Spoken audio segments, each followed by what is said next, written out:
Hi, everyone. Welcome to your latest Carson's Take 5 with Ryan and Sonu. Sonu, this one's on location. Where are we?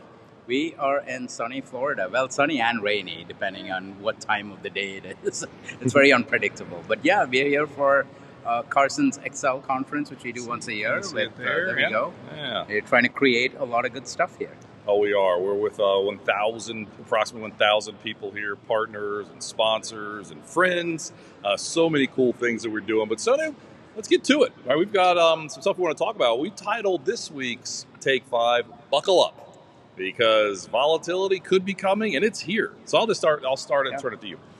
Historically, September is indeed the worst month of the year. On average, it's 1950. It's the worst month for stocks the last 10 years. It's the worst month of stocks the last 20 years. Oh, by the way, election years, the third worst, and only October is actually the worst month of an election year. And sure enough, Sonu, we hit the turn the calendar. That's what I'm trying to say. Turn the calendar. And recently, last week for stocks, it was like the worst week we'd seen since the depths March of 2023, March 23 right? with the Silicon Valley Bank with the regional crisis, bank crisis. And honest to goodness, was there any news? Was there anything that really took place? No. Or I mean, why did that happen then? Or what do you think? Buckle up. Why should we buckle up? I think, look, September tends to be the worst month for stocks historically from the data you've looked at. And September, October tends to be volatile in election years. And guess what? We are in election year, right? That doesn't mean we are. So it doesn't mean you sell everything and go away. It just means buckle up, right? You still drive the car, but you're buckled up. And I think what's happening is also the Fed. The Fed is poised to, cut interest rates and make a big shift. That's a big shift. They've been at 5.5% policy rates for the last 13 months. And we are going to see them, like Chair Powell said, adjust policy. Why are they adjusting policy?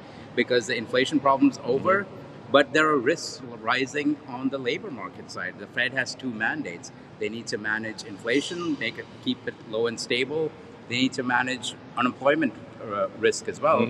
And look, the unemployment rate has been going in the wrong direction for the last 6 months, right? So I think there are rising risks. Doesn't mean we are in a recession. Doesn't mean we are going into a recession next month.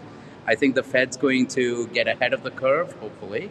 But I think they will, and cut rates over the next 3, 4, 5, 6 months. So a lot to unpack there. Bottom line is, from the time you listen to this, next week will likely be the first Fed cut that we've seen since, when was 2019 probably? 2019. Oh no, 2020, the pandemic. But first cut in a long time. Let's leave it there. And again, we've talked a lot about that, but let's put some context around this, right? Stocks just like a week and a half ago up 20% for the year. Yes, we had a rough week last week. Still see some really solid double-digit gains across the board on top of the 25% gain last year. This bull market, Sonu, started almost 2 years ago. So yes, this economic cycle is aging. Yes, this bull market is aging. That opens the door for some volatility, for some potential weakness. We think there's a very good chance that this September and October, we might have some volatility. Maybe we go back to those early August lows. We do not anticipate breaking them. And just so everyone knows, yes, September, October aren't that great, but November of an election year is historically really strong. December is pretty good too. Last comment, think about 2016 and 2020.